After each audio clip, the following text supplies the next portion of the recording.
Okay. So for today, I'll be discussing to you now the topic which is tissue. So we're already building up our lectures. So from the most basic concepts of anatomy and physiology, ngayon binubuo na natin isa-isa, and now we are already in the tissue levels. Okay. So what is basically what we call the tissue? So these are collections of interconnected cells that perform a similar function within an organism, and anything surrounding it is also included as what we call collectively as tissues. So for us to be able to study different types of tissues, we do have what we call the branch of science, which is histology, wherein we actually do or prepare histological preparations for us to view under the microscope. Okay. So the basic types of tissues actually include first your epithelial tissues, which is basically found all over your body through the skin. We also have what we call your connective tissues, and then your muscular tissues, and the nervous tissues. So we will go to these basic types one by one. But first, let's go how does this tissue originate? Okay, so basically when there's a fertilized egg, it divides and produces three primary germ cell layers. And these layers differentiate to form the different tissues of your body. So once an egg and sperm fertilizes, and then an embryo is ready to be developed, okay, nag-uumpisa tayo lahat dito sa isang small na ball of cells. Okay? So dito sa cells pa lang dito pa lang sa ball of cell na to, makikita nyo na nagde-develop na yung different primary germ layers. So itong mga germ layers na to, para siyang layers of the skin, okay? But then eventually the cells from this primary germ layers will definitely be developed into different parts of your body. So the major derivatives of the primary germ layers are as follows. So with the ectoderm, pag sinabing ecto meaning outside, usually this is part of your epidermis of the skin, including its derivatives such as your sweat glands and hair follicles. It is also it also derives the lining of the mouth and the anus. You also have your cornea and the lenses of the eye, your nervous system, your sensory receptors, the adrenal medulla, the tooth enamel, and then the epithelium of your pineal and pituitary glands. Next, you also have your mesoderm. So pag meso naman, ibig sabihin sa gitna. So you see there your notochord, your skeletal systems, muscular system, your stomach and the intestine, excretory system, circulatory and lymphatic systems, reproductive systems, dermis of your skin, lining of the body cavity, and your adrenal cortex. And then for your endoderm, ito na yung mga epithelial linings of your digestive tract, your respiratory system, your urethra, your liver, your pancreas, the thymus, thyroid, and the parathyroid glands. So kung mapapansin nyo dun sa mga derivatives ng mga germ layers na yun, when you say ectoderm, yun yung mga basic na nakikita nyo na sa outside of your body. And then, pag mesoderm naman, yun yung mga inner muscles, no? Yung mga systems. And then, yung mga endoderm is yung mga lining ng mga mismong organs na yun. So that's how your germ layers actually develop into different organs in your body or different parts. Okay? So let's go now to the epithelial tissues, which is actually it covers the entire of your body. Meron tayong tinatawag na internal and external epithelial tissues, and they are found in your skin, kidneys, tracheas, and your glands. So the characteristics of epithelial tissue includes the cells are close together forming a protective barrier. Very little yung extracellular matrix, no? Kung katulad sa balat natin, more on intracellular matrix ang meron tayo. And then they form most of your glands. They have a free surface outside of the body or the apical side and inside an internal organ or your cavity. And then it has a basal section that attaches the epithelial cells to underlying tissues. and there are no blood vessels but can soak up nutrients from blood vessels in connective tissue underneath. So dito sa apical side, no, tapos sa loob yung cavity, and then before your apical touches your cavity, meron muna tayong tinatawag na basal layer. Okay?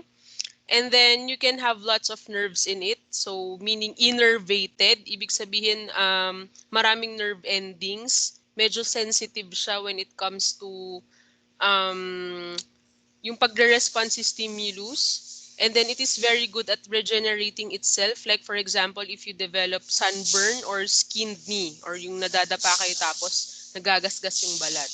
So ito yung may pinakamabilis na mag-regenerate or mag-fix ng cells when it comes to growth and repair. Okay?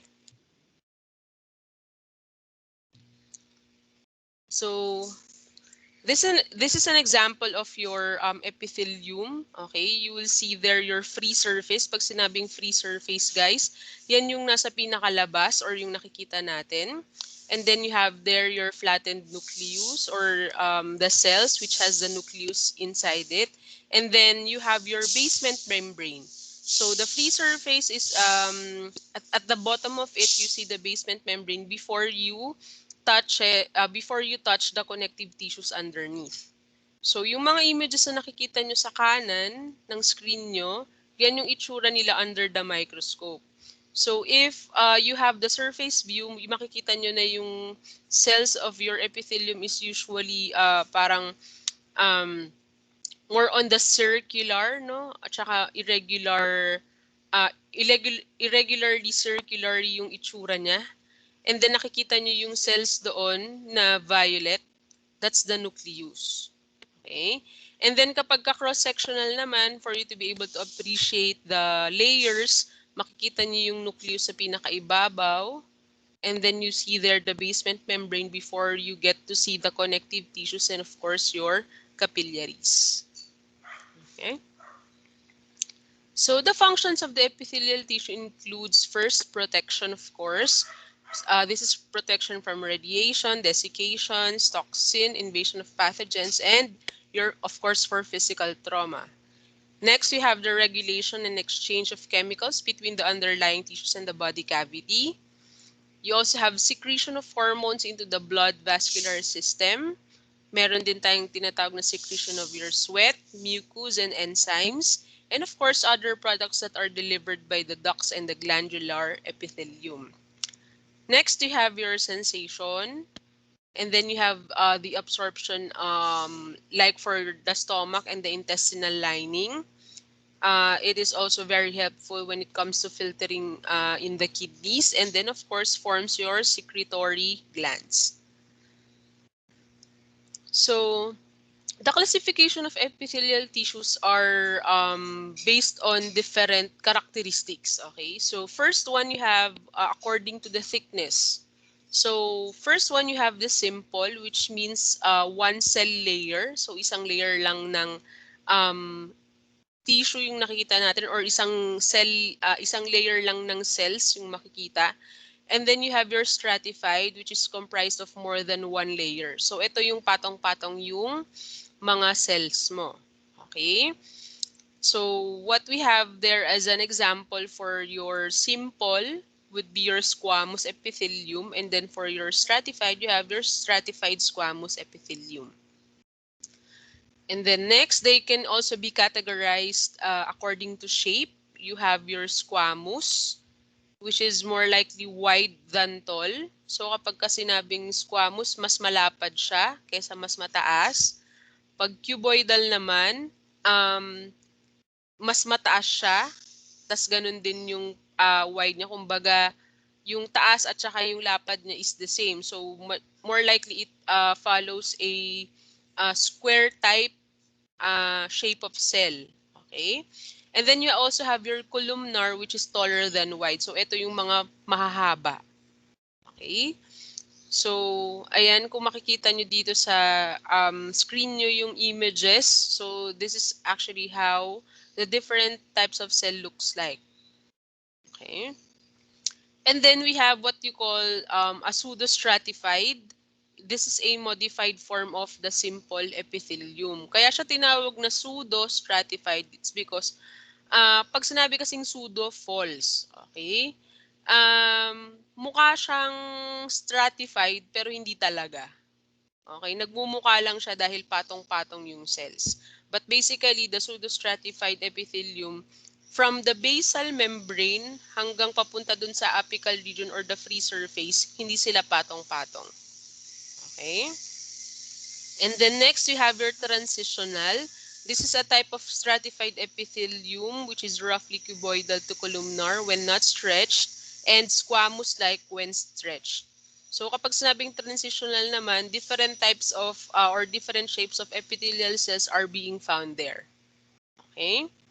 So dun sa mga parts of ng body natin na medyo stretchable, dun mo nakikita usually yung mga transitional epithelium. Okay. So for the simple squamous epithelial tissues, of course, these are single layer of flattened cells with disc-shaped central nuclei and sparse cytoplasm. And this is actually the simplest of all the epithelial cells. Okay. So the function is for passive transport of gases and fluids, and the location can be found in your alveoli of the lungs, lining of the body cavities like your mesothelium, and then the lining blood vessels or your endothelium. So this is actually how they look like under a microscope. Okay, so sila yung mga nasa linings ng mga lungs natin. Okay, so this one.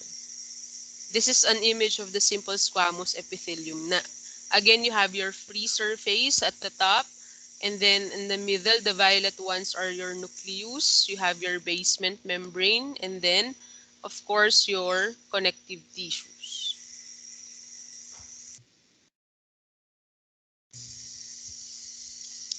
Next, you have your simple cuboidal epithelial tissue. These are single layer of cube-like cells with large spherical central nuclei. So they now perform more on secretion and absorption of nutrients. And the location can be in your kidney tubules, your ducts and secretory portions of small glands, and your ovary surface. Okay. So this is actually how your simple cuboidal epithelium looks like.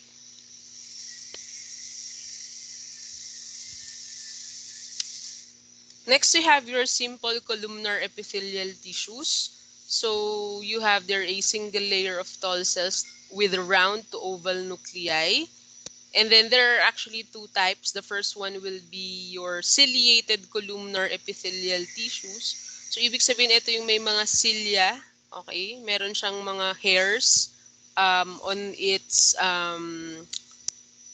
parang after its basal side. And then you also have your non-ciliated columnar epithelia. Ito yung mga walang cilia. So their function is for the absorption, secretion of mucus, enzymes, and other substances. And their main location will be your digestive tract and gallbladder. Okay. So this is actually how they look like.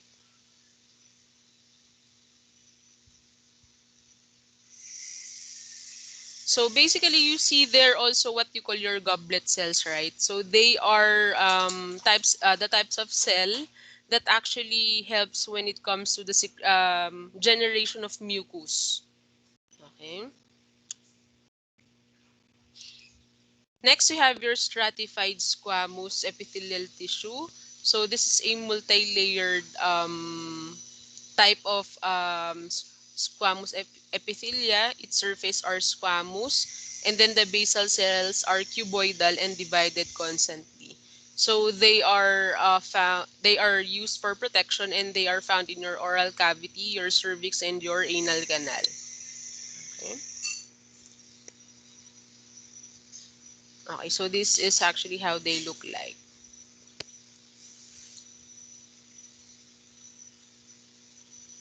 Next, you have your stratified cuboidal epithelial tissues.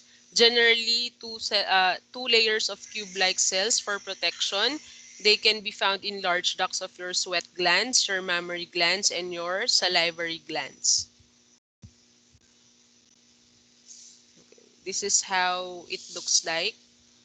So in a cross-sectional preparation of type of epithelium, you will see there na patong-patong yung mga cuboidal cells. Okay? Kumbaga makapal yung itsura nila under the microscope. Next, you have your stratified columnar epithelial tissues. So this is also multi-layered, superficial cells, elongated, and columnar. They are used for protection and secretion. And then basically they are rare in the body, but can be, and also small amounts in the male urethra.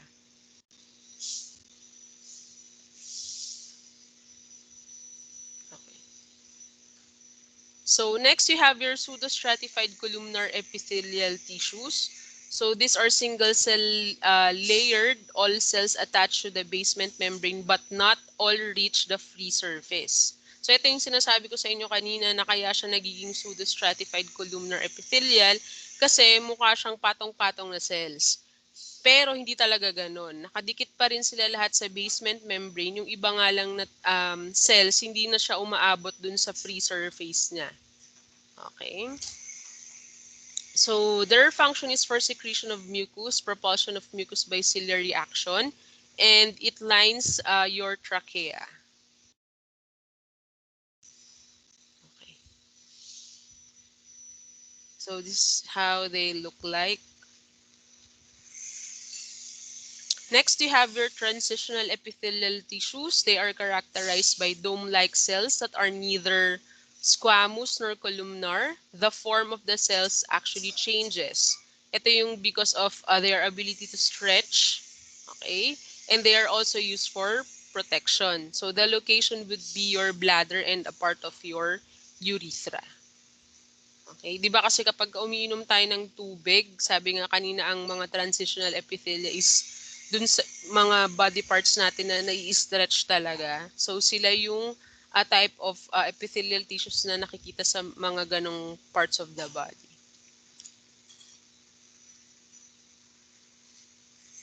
Okay. This is actually how they look like. If the tissue is not stretched, makikita nyo dyan yung different na mga conformation or shape ng cells. Pero kapag stretch siya, 'di ba, napipipi yung mga cells. Okay? So ganyan ang itsura ng transitional epithelium. Okay. So for the free cell surfaces, so this is actually the surface that is not in contact with the other cells of your body. They are smooth to reduce the friction, like for example in your blood vessels. And then on the free cell surfaces, you'll be able to see there like your microvilli, which increases the cell surface area, like in your intestines. And then the cilia, which move materials across cell surface. So sila yung nagtutulong na mag-propel ng mga materials.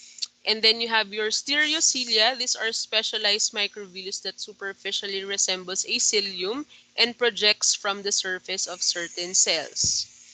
And then you have your goblet cells, which actually helps in producing your mucus.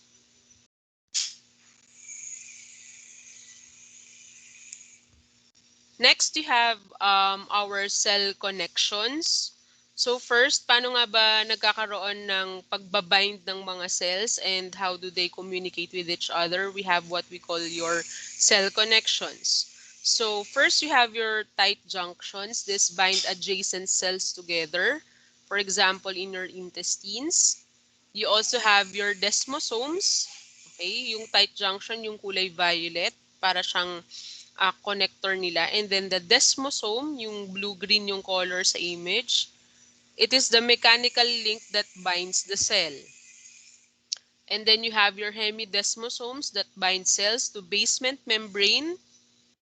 So siya naman yung naglalapat ng cells sa mga basement membrane. And then you have your gap junctions. These are small channels that allow molecules to pass between cells. and this allows the cells to communicate. So, ito din yung isa sa pinaka-common na cell connection na makikita natin, mga gap junctions. Kung mapapansin nyo yung picture, no, yung gap junction para siyang leak channel na open lang from one end to another. Okay? So, pero yung mga channels na yan, hindi lang siya limited for leak channels. There can be gated channels as well. Okay? For the smooth and fluid-free na movement of molecules across different cells. Okay. Next, we have your glands. So these are structures that secrete substances into surface or into a cavity or into the blood.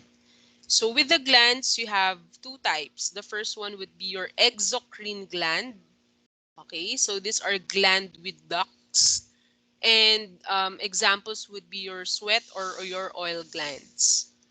And then for your endocrine glands, they are ductless glands. They directly do the exchange in your bloodstream like your thyroid, thymus, and your pituitary glands. Okay. So the types of your exocrine glands, katulad din ng cells, they can be categorized into different shapes. So first one, according to the branching. So you have your simple, which has no branches, and then your compound, which has or which have many branches. Okay, pag simple, isa lang siya. Kapag compound branch, marami siyang sanga.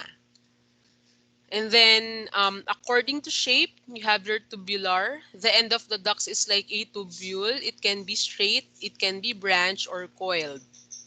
And then you also have your alveolar. This is sac-like structure with a large lumen, unbranched or branched. Okay, alveolar. And then you have your acinar, which is rounded and piece with small lumen, mostly branched. And then you have your tubulo-alveolar, which is the combination of your tubular and alveolar type. Okay, so the image you see on your screen actually explains how they look like. Okay. So these are the different types. Okay, you have your unicellular goblet cells in large and small intestines. You can see there the simple straight tubular, which are found in your stomach and colon. The simple coiled tubular, which is found in the lower portion of your stomach and small intestine.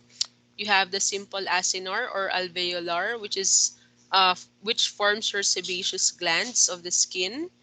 You have your compound tubular for mucous glands and the mucous glands of your duodenum, compound acinar or alveolar for mammary glands, and the compound tubuloacinar or tubuloalveolar found in your pancreas.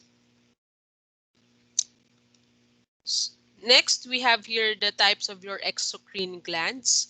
So they can be categorized according to the nature of their secretion, like for mucus, no branches. So, ibig sabihin sa mucus, their secretion is more on the mucus type. And then kapag ka serous, many branches siya. So, serous type or watery, yung mga secretions nila. Kapag ka naman mixed seromucus, ibig sabihin they have the capability of secreting either mucus or serous secretions. Okay? And then you also have here the category of how the manner of secretion happens.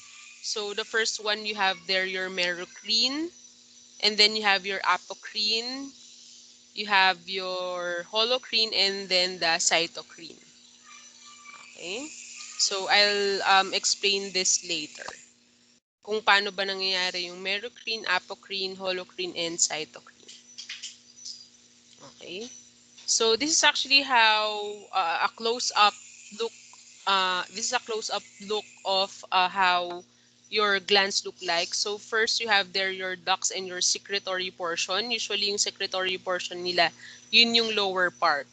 And then the upper part are already considered as the duct. So ganun din kapag ka acinar or alveolus yung itsura nila, yung mga dulo, yung mga tinatawag natin na mga secretory portions. And then the rest are the ducts. Okay. So for the serous acinus gland, so their secretion is thin and watery. They are rich in enzymes and protein in nature. Their cells are more likely pyramidal and small with indistinct boundaries. Their cytoplasm is granular or mesenchymogen, which are rich in rough endoplasmic reticulum. They stain darkly with the H&E stain, and then their nuclei is rounded and basal and or central. The size of the lumen is small. Their function is more on the enzymatic part, and then examples would be your parotid and your lacrimal glands. Okay, yung mga lacrimal glands kasi guys, diba dyan nanggagaling yung tears. So, ganun yung type of secretion nila, watery. And then for the mucous acinus gland, so their secretion is thick and viscous, which collects in the apical part. Their cells are low columnar and large with distinct boundaries. Their cytoplasm is mucinogen. May mga mucinogen droplets. They stain very lightly with H&E stains. Their nuclei are flattened and basal. The size of the lumen is large. Function is for protection and lubrication, and then found in your sublingual glands. So yung mga sublingual glands naman guys, yung nakikita na locate siya sa mouth, sila din yung nagpo-produce ng kumbaga kasama siya sa pagtulong ng pagpo-produce ng saliva. Okay, yung mga sublingual glands. And then the mixed acinus, so both serous and mucous secretory units are found. Sometimes serous cells form crescentic caps on mucous acini. They call your serous demilunes. Okay, yan yung mga serous na cells na makikita mo sa mga mixed acinar na mga glands. So this is just a comparison of the serous and the mucous types. So just read up on this one. Okay? So this one, ito yung according to the manner of secretion. Ito yung sinasabi ko sa inyo kanina. So with merocrine, we also, this is also known as your ecrine or episerine gland. So the secretion is discharged through the intact cell membrane via exocytosis. So there's no loss of the cytoplasm, and the example would be protein content of your mammary gland, parotid secretions, pancreas secretions, and typical sweat glands. So napag-aralan na natin yung mga modes of movements in your cell. So with your merocrine, ang pag-discharge is through exocytosis. And then with that, wala siyang kasamang cytoplasm. Di ba guys, ang cells, they have the cytoplasm. But with the merocrine secretion, kumbaga yung mga molecules lang or substances lang yung nare-release but not including your cytoplasm. Okay? And then next, you have your apocrine. So this is the apical portion of the luminal cell, and it disintegrates to discharge secretions. So dito naman, may kasama na siyang secretions or may part na nung cell or cytoplasm na kasama dun sa secretions. So the nucleus and basal portion remain intact, from which cell can regenerate. So there's already a partial loss of cytoplasm, and examples can be lipid content of many mammary glands, a typical sweat gland like in your axilla and your groin, and then ceruminous gland of the ear and Moll's gland of the eyelid. Okay.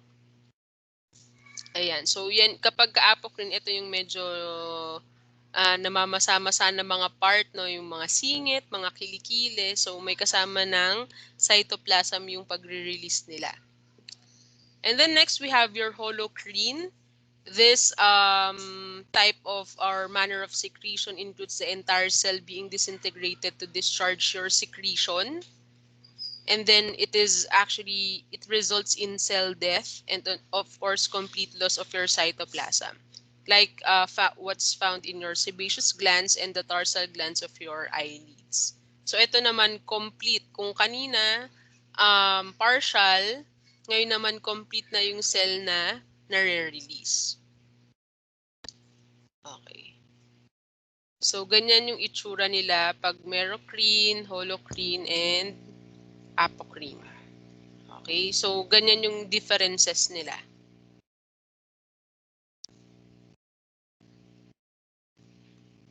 So, the cytochrine naman, itong isa. Okay?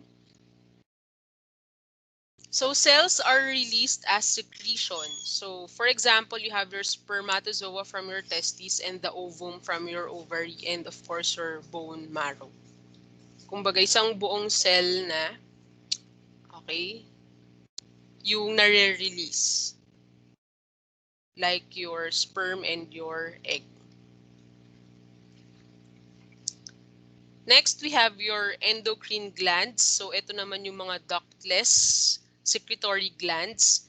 So, ito yung type of gland na ginagamit for the secretion of hormones and of course for the useful chemical substances in your blood capillaries. So, instead of your of the molecules or nutrients be passed on using ducts, dito naman bloodstream and your cells ang nag-exchange ng nutrients, okay, or yung mga cells or yung mga hormones na nire-release. So cells and blood vessels are supported by connective tissue and surrounded by a capsule. So there are actually two types of your endocrine glands. The first one would be cord and clump type, and then you also have your follicular type. So for the cord and clump type, okay, so the cells are arranged in irregular cords and clumps permeated by your capillaries. And then their secretions are stored in the cells. So intracellular method yung ginagamit nila and they are directly delivered outward in the capillaries. Okay, so ganyan yung itsura ng cord and clump. And examples are your endocrine glands, pituitary, adrenal, parathyroid, and your pineal glands. Kapag follicular naman, they are arranged in follicles surrounded by your capillaries. Okay, nakapalibot yung capillaries sa kanya. So the secretions are stored outside the cells inside follicles, which we call the extracellular method, and delivered inward inside the capillaries. And then they are found in your thyroid gland. Okay. Next, you have your paracrine glands. They act locally. Secretions do not travel through your blood. So, kumbaga yung secretion niya lang ng mga paracrine glands are solely exclusive for the cells around it. Okay, hindi siya yung katulad ng clump or cord o kaya ng follicular na nagta-travel sa bloodstream. Ito naman, ang paracrine gland, ang ina-affect lang ng mga secreting cells na yun are the target cells around it. So it secretes and produces hormones in the local extracellular environment, and they exert effects only on neighboring cells in the vicinity of the secreting cells. For example, your enteroendocrine cells of the GIT, and then the diffuse neuroendocrine system. Okay. So this is actually how an enteroendocrine cell looks like. Medyo malaki siya. Okay. Next, we have your connective tissue. So the characteristics of your connective tissue, the cells are far apart. They contain large amounts of extracellular matrix. And they can be classified based on the type of extracellular matrix and function they have. So for example, you have your blast cells for building, and glass cells are for carving. Okay? Kapag guys, ang nakita nyo sa mga pangalan ng cells may blast, ibig sabihin, they are used to form something. Pero kapag ka-classed, okay, parang B, build, sa blast, build. Pag classed, C, carve. Or ibig sabihin, sinisira niya or bine-breakdown niya. O kaya yun na yung pinaka, parang older type of cell niya. Okay? So, the connective tissue has extracellular matrix which contains three components in varying amounts, which includes your protein fibers, your ground substance, and then, of course, the fluid. So, the ground substance is actually inclusive of proteins and sugars. So the types of protein fibers include the collagen fibers, which look like ropes and are flexible but resist stretching. You also have your reticular fibers. They are for supporting network that fills spaces between the organs and your tissues. And then you have your elastic fibers that can recoil after being stretched. So for the functions of your connective tissue, first you have to enclose and separate like around the organs and the muscles. They are also used for connecting tissues like your tendons and your ligaments. They are also used for support and movement, for storage, cushion and insulation. You also have your transport, and then of course your protection like your immune cells. So for the classification of your connective tissue, this diagram explains it. So for the connective tissues, you have your connective tissue proper. You have two types. You have the loose and the dense connective tissues. For the loose connective tissues, you have your areolar, reticular, and your adipose tissues. For the dense, you have your regular, elastic, and irregular. Next, we have your cartilage. Can be hyaline, fibrocartilage, or elastic. And then you have your bone, which can be compact or spongy. And then, of course, you have your blood. Okay? So for the areolar connective tissue, these are fine network of fibers, mostly collagen fibers with a few elastic fibers on it. And then spaces between the fibers include fibroblasts, macrophages, and lymphocytes that are located in the different spaces.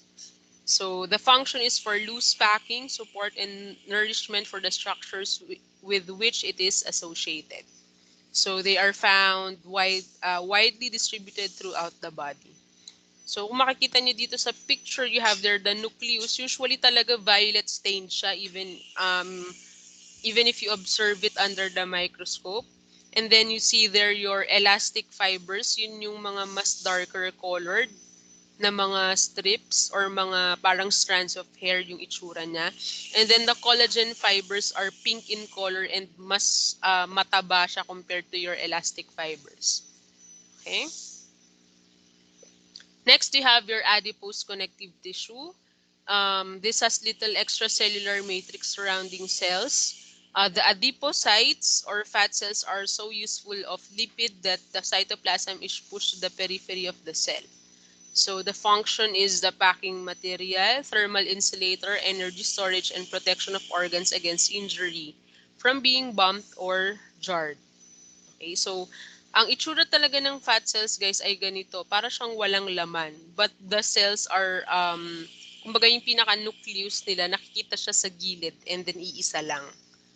Nasa peripheral siya ng mismong cell. Okay?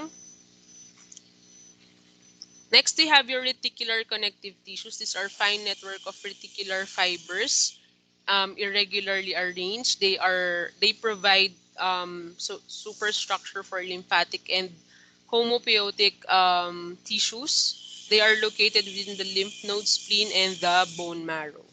So, ito yung mga reticular fibers. Mukha silang ugat. Okay. And then they are darkly stained under the microscope. Next, you have your dense regular collagenous connective tissue. So this is a mixture of the matrix composed of collagen fibers running in somewhat the same direction. like what's found in your tendons and your ligaments. So collagen fibers run in several directions in the dermis of the skin and in organ capsules. Okay? So they can withstand great pulling forces exerted in the direction of the fiber orientation due to great tensile strength and stretch resistance. Okay? So nakikita siya sa mga ligaments and your tendons. Okay? Wavy, and then the cells are also or the nucleus of the fibroblast, okay, are nasa peripheral side. So yung mga collagen fibers, ayan. Next, you have your dense, regular, elastic connective tissue, which are composed of collagen fibers and elastin fibers running in somewhat the same direction, like in your elastic ligaments, and of course, in your connective tissue of the blood walls. So kung kanina medyo wavy, ito naman medyo parang diretso lang yung itsura niya, no? They are capable of stretching and recoiling like a rubber band with strength in the direction of the fiber orientation. So nakikita siya sa mga elastic ligaments of the vertebrae and the dorsal aspect of the neck in the vocal cords. Ayan. So this type of dense, regular, elastic connective tissue, medyo yung strength niya malakas din. Imagine that kunyari sa ating tao na nagsasalita araw-araw, of course your vocal folds or your vocal cords, 'di ba? Every day silang na-exercise, but then they are able to go back to their original shape. Okay. Next, you have your cartilages. So this is the type of connective tissue composed of your chondrocytes. Please remember this type of cell. They are made of chondrocytes, which contains collagen. They can withstand compressions and they provide support, flexibility, and strength.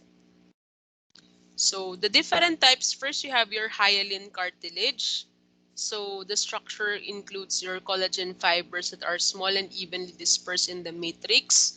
They are making the matrix appear transparent, and then the cartilage cells or chondrocytes are found in those spaces or lacunae. Yung spaces na nakikita nyo or yung mga bilog-bilog kung nasaan yung pinaka-cell, you call it your lacuna.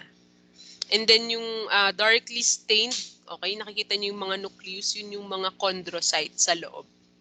Again, pag sinabing chondrocyte, siya yung pinaka-main type of cell na nakikita niyo sa mga cartilage.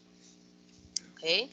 So, the function allows the growth of long bones. They provide rigidity with some flexibility in the trachea, bronchi, ribs, and the nose. They form rugged, smooth, yet somewhat flexible articulating surfaces that forms the embryonic skeleton. Yan. Next, you have your fibrocartilages. So, it contains collagen fibers similar to those of a hyaline cartilage. The fibers are more numerous than in other cartilages and are arranged in thick bundles. Okay, more fibrous siya. They are somewhat flexible and capable of withstanding considerable pressure and connect structures subjected to great pressure, like your intervertebral disc. So, between your vertebra, okay, meron tayong nakikitang mga fibrocartilages in between. Pero kasi when you age, okay, ang nangyayari kasi dito sa mga fibrocartilages na to, pwede silang mag-degrade, kaya nga nagkakaroon minsan ng pagkikiskisa ng vertebral disc, and then eventually kapag ganun kasi yung nangyari, it may cause you disease, okay, yung mga unwanted disease of aging, like nagkikiskisa na yung buto and then masakit na yung likod, and then eventually kusang nagbe-bend yung bones of our vertebra, so nakukuba. Okay, ganun yung nangyayari kapag nawawalan tayo ng mga fibrocartilages. So again, with your fibrocartilage, you can also see there your chondrocyte in a lacuna, meron pa rin siyang space. But unlike your the other example of the cartilage a while ago, ito fibrous siya. Okay? And then you also consider your collagen fibers in your matrix. So other parts na meron usually na mga pressure is your pubic symphysis. Ito yung banda sa balakang. Okay? Kasi 'di ba we carry weight. And then of course your knees and your jaws. Okay? Next, you have your elastic cartilage. They are similar to hyaline cartilage, but matrix also contains elastin fibers. So they provide rigidity with even more flexible than the hyaline cartilage because of the elastic fibers return to their original shape after being stretched. Okay? So imagine, kapag kunyari, yung elastic cartilage natin sa tenga, pipingutin ka lang at hindi siya elastic cartilage, di ba? Magkakaroon ng deformity. Ang pangit naman na kapag in-stretch, hindi na bumabalik yung tenga. Okay?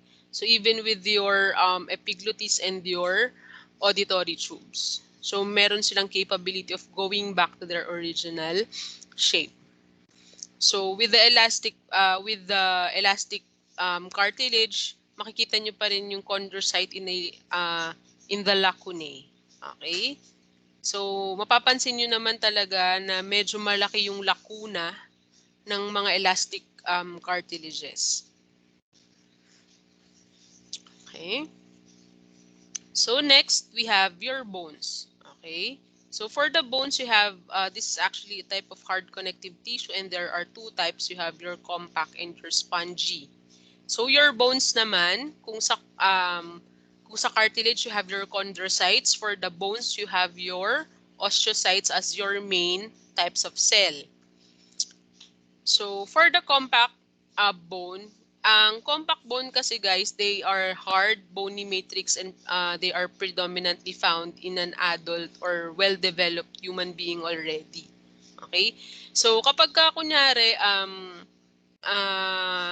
kung kakain kayo kunyari ng chicken, 'di ba? Kapag minsan yung bone malambot and then binrake nyo, usually ang makikita nyo sa kanila is ito, yung nasa right side na image. Okay, makikita nyo yung laman niya. So, that's already a type of a compact bone. Okay? So, kapag ka-cross-sectional naman, ang itsura ng compact bone, para siyang gitna ng puno, no? Na meron siyang central canal, yung kumbaga meron siyang central ring, and then sa palibot nun, meron din siyang mga rings around it. But for a bone, you have there your the lacuna, no? Kung nasaan nandoon yung mga osteocytes. Okay, mas compact yung itsura niya under the microscope. So yung compact yun yung hard part, pero yung malambot na part yun yung tinatawag natin ng mga spongy bone. Okay. Next, you have blood. This is the liquid connective tissue of your body. So you have your erythrocytes or the red blood cells, your leukocytes or the white blood cells, and of course your platelets. And their main function is for the transport of food, oxygen, and waste, and hormones. So this is actually how they look like under a microscope. Of course, with white blood cells, meron pa rin silang iba't ibang itsura. May iba't ibang types tayo of white blood cells. But for the red blood cells, they look like this under the microscope na parang meron silang central, meron silang parang blankong part sa gitna. But they are more likely circular in shape most of the time. Next, you have your muscles. So there are three types. You have your cardiac muscles. That's the muscles of your heart. Next, you have your smooth muscles. And then the skeletal muscles. Okay. So the skeletal muscles are for around 40 to 45% of the total body weight. And the human body has more than 430 pairs of skeletal muscles. And most vigorous movements are produced by the 80 pairs of them. Okay. So the general characteristics of your muscles includes excitability or the ability to receive and respond to stimulus. So in skeletal muscles, the stimulus is a neurotransmitter which are released by a neuron or a nerve cell. And then in smooth muscles naman, the stimulus could be a neurotransmitter, a hormone, a stretch, may it be a change in pH or change in your carbon dioxide or phosphate. Okay? Ito yung nakita natin sa um, potassium, 'di ba? Potassium, sodium potassium pump, no? When there's already a presence of potassium, nagkakaroon ng um, kumbaga response, 'di ba? Yung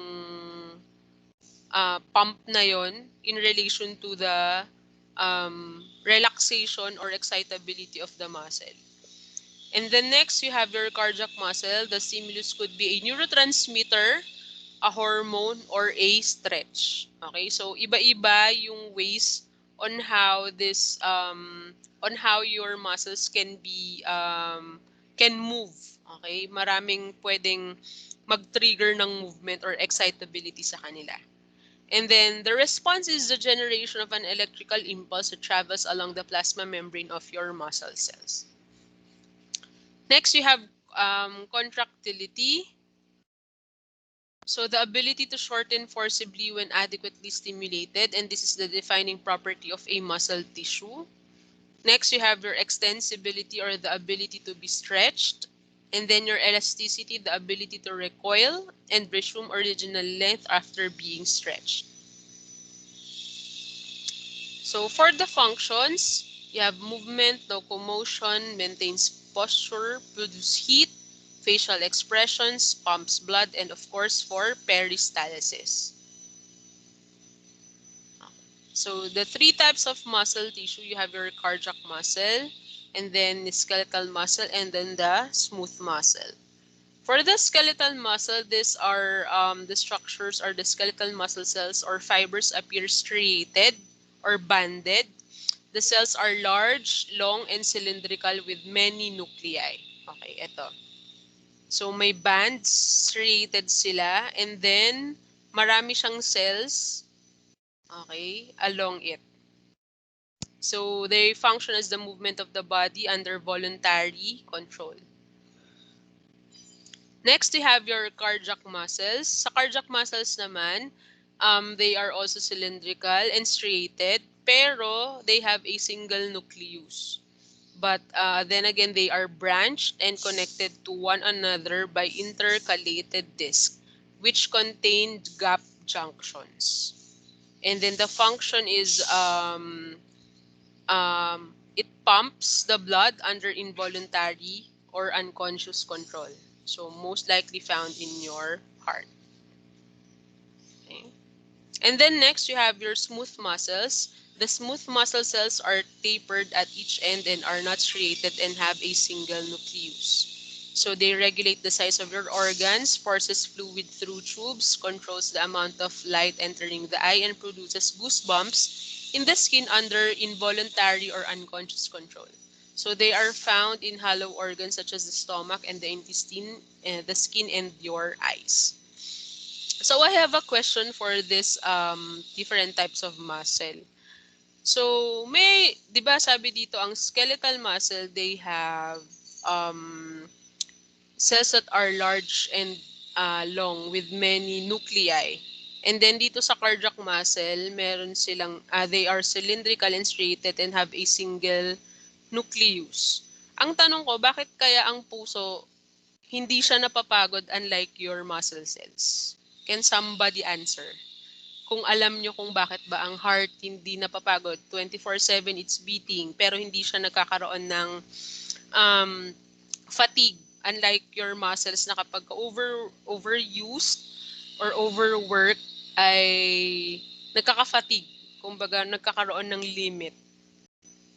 May nakakaalam ba sa inyo kung bakit kaya ang heart ay hindi napapagod?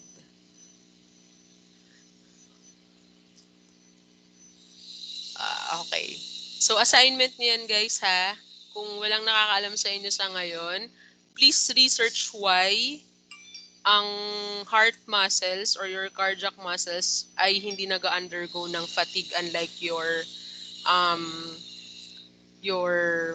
muscle cells or muscles. Okay? Assignment niyan ha. Okay. So, To summarize the comparisons of your different muscle types, so for the nuclei, okay, of your different muscle types, you have many for skeletal. Cardiac is one for smooth. The nucleus location for skeletal is peripheral, and then cardiac smooth is central. Striations are found in skeletal and cardiac muscles, but none on your smooth muscles. Okay. Next, you have your nerve tissues. This consists of your neurons or nerve cells found in your brain, spinal cord, and peripheral nerves. They control and coordinate body movements, which includes your axon, dendrites, and your cell bodies. So for the composition of your nerve tissues, the nerve tissue is composed of two elements. The first one is the nerve cell or your neuron, and then the second one would be your neuroglia. Okay. So you have here your glial cells. Ito yung part ng neuroglia. Meron tayong mga tinatawag na Schwann cells. You have your oligodendrocytes, microglial cells, ependymal cells, and your astrocytes. Okay, other than the presence of your nerve cells or your neurons. So for the neurons, they are branching cells. They process the cell process that may be quite long extend from the nucleus containing cell body, and then they transmit electrical signals from sensory receptors and to the effector muscles that control their activity. So if you remember yung pinag-aralan natin when it comes to yung feedback, 'di ba? Yung mga feedback. So for the receptors to transcribe or to decode yung signal, of course, meron tayong tinatawag na central nervous system which includes these neurons para tulungan yung pag-send ng impulses. So, a neuron do have what you call your dendrites. You also have the cell body, which includes the nucleus, and of course, you have the axon, which has neuroglial cells, and of course, the nuclei of your neuroglia. So, si dendrite, siya yung nag-accept ng signals, and then si axon, siya yung nag um, nagde-disseminate. Okay? So for the glial cells, they carry nutrients to speed repair, provide myelin for axons, support the blood-brain barrier, and may form their own communication of network. So they are also involved in neurogenesis, or the process by which nervous system cells, the neurons are produced by the neural stem cells. So for the types of neuroglia, di ba meron tayong dalawang types of sa nervous system, you have your central nervous system and then the peripheral nervous system. So for the central, you have there your ependymal cells, oligodendrocytes, astrocytes, and microglia. While for the peripheral system, you have the satellite cells and your Schwann cells. So for the glial cells, of course, the oligodendrocytes, they produce myelin and provide electrical insulation. The astrocytes, they provide structural and metabolic support, participate in repair. You have the ependymal cells, they assist in production and movement of the cerebral spinal fluid. The microglia participate in the defense and immune responses. You have your Schwann cells that produce myelin and provide electrical insulation. And then, of course, the satellite cells that provide structural and metabolic support for cell bodies of your neurons. Okay. And then next, you have your membranes. Okay, you have your these are thin sheets that are covering the body and the cavities and or cover organs within the cavities in hollow organs. They can be categorized into epithelial and connective tissue membrane. So for the epithelial membrane, you have here your mucous membrane. The epithelial membranes that consist of epithelial tissue that is attached to an underlying loose connective tissue. And these membranes are sometimes called the mucosae or mucosa that line the body cavities that open to the outside. And then you have your serous membrane, which line body cavities that do not open directly to the outside, and they cover the organs located in those cavities. They're covered by a thin layer of serous fluid that is secreted by the epithelium. So they have special names given according to their location. Like for example, pleura, this is the serous membrane that lines the thoracic cavity and that covers the lungs. And then next, you also have your connective tissue membrane that only contains connective tissues like your synovial membranes. Ito yung usual na nakikita sa mga tuhod. Okay, they lubricate the cartilage on the ends of the bone so that they can move freely and without friction. And then you have your meninges. This is the connective tissue covering the brain and spinal cord within the dorsal cavity and of course provide protection for these vital structures. So for the tissue repair, so what is it? It is the substitution of the dead cells for viable cells. There are two ways. The first way would be regeneration. So this is the replacement of the destroyed tissue with the cells of the same type. Okay, remember, pag regeneration, ibig sabihin you're able to regenerate the same cell type. Okay, in your body. So ito usually ito yung sinasabi ko sa inyo na kapag ka nagkasugat kayo, kapag ka walang scar, it just means that your body was able to regenerate the same cell type na para dun sa part ng katawan na yon. But for replacement, this is actually the replacement of damaged tissue with another type of tissue, specifically the fibrous type of tissue, which forms your scar. Okay, nagkakaroon ng keloids o kaya nagkakaroon ng bakat, okay, nung scar na yon. So, for inflammation, it occurs when tissues are damaged. This signals the body's defenses like your white blood cells to destroy foreign materials and damage cells to repair. Repair can occur. So you have chemical mediators that are being released after the injury, and this causes the dilation of your blood vessels. So pag sinabing dilation, guys, ito yung tinatry nilang i-close, okay, yung mga blood vessels to avoid yung pag-release or pag-flow ng blood. Okay? So symptoms of inflammation it includes redness wherein the blood vessels are dilated. It produces heat. Ito yung because of the increased blood flow. Swelling because of water and retention of the water and proteins. And then pain because of the nerve endings are stimulated by the damage and your swelling. So ganito naman yung nafe-feel natin palagi kapag ka merong namamaga sa body natin, 'di ba? It's red, it's hot. Usually it's pagka-swelling, ibig sabihin may water, and then pag masakit talaga siya, of course, ibig sabihin lang nun maraming nerve endings na natamaan because of that inflammation. So this is actually what happens when it comes to kapag ka nagkakaroon ng injury, no? So for example, the skin, nagkaroon ka ng splinter sa skin. So of course, may damage. And of course, magkakaroon ng introduction of bacteria.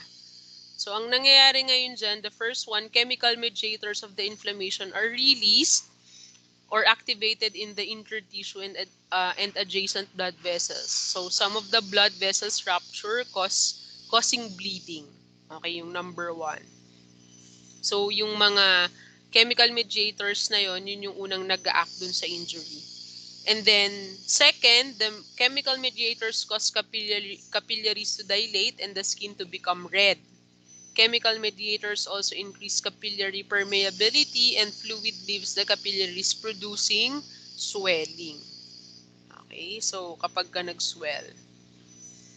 And then next, white blood cells like your neutrophils leave the dilated blood vessels and move to the site of the bacterial infection where they begin to phagocytize bacteria and other debris. So sila yung responsible for putting down the bacteria para hindi na lumala yung infection. Okay? Kaya nga minsan kapag may nagkakasugat pero ang tagal gumaling, no, ibig sabihin nun, kasi di ba guys, kapag sa production ng blood, may limit. Kung sa red blood cell meron, of course, si white blood cell din meron. So if the number of your white blood cells aren't enough to fight the bacterial infection, hanggang doon lang talaga yun, mananatili yung pamamaga ng sugat mo unless magkaroon ulit ng bagong set of white blood cells to be able to fight the infection. So, ganun yun. Kaya nga, di ba, kapag ka hindi gumagaling ka agad-agad, kapag ka nagkakaroon na siya ng tinatawag natin na pus, okay, di ba, kailangan iniinuman na siya ng antibiotic. Kasi nga, hindi na kayang isupport ni body yung pagpapagaling nung sugat na yon. Okay, so instead of you occurring further damage sa katawan nyo, what you do or what doctors do is to introduce antibiotics para makatulong dun sa pag-fight ng bacteria. Okay? So, it's because of the limited number of white blood cells that's also being produced by your body. Kaya, kasi di ba ang katawan naman kasi hindi sila magpo-produce ng white blood cells unless there's a triggering factor kung bakit kailangan nilang mag-reproduce. Okay?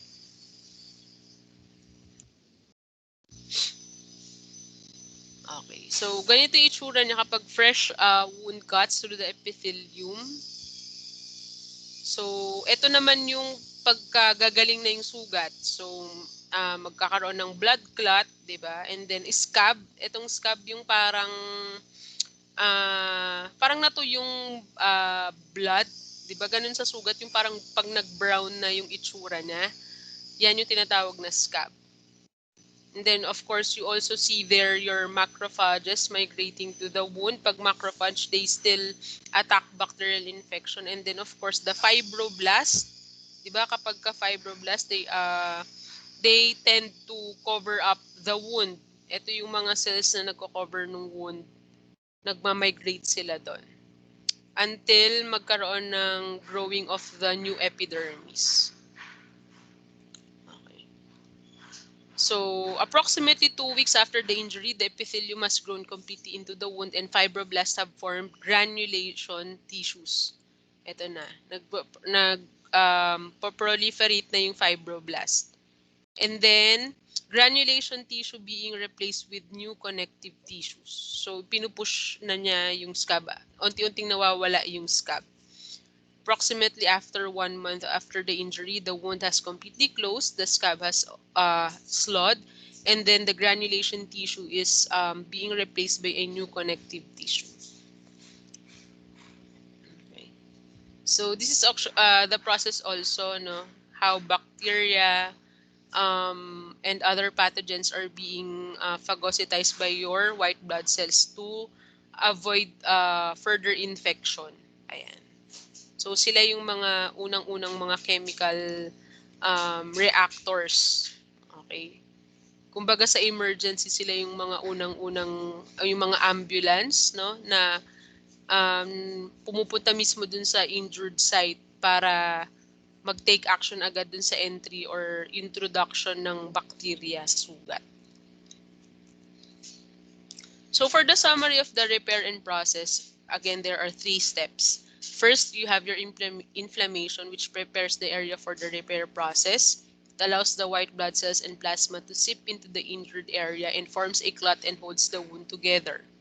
And then next, you have your organization. It restores the blood supply. The clot is replaced by delicate pink tissue or the granulation tissue. And of course, also restores your blood supply. And then regeneration and fibrosis, which is the permanent repair, where new tissue regenerates under the scab. Okay? So, let's check on this video.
Okay. So siguro ito guys, I'll let you just watch this video in your most convenient time. So ito yung mga iba't ibang videos na makakatulong sa inyo to be able to understand more or to be able to review yourselves when it comes to the epithelial tissues. Okay? Is it, meron din tayong muscle tissue dito, nervous tissue. Okay? So, yan. So, that actually ends my presentation for today. Do you have any questions?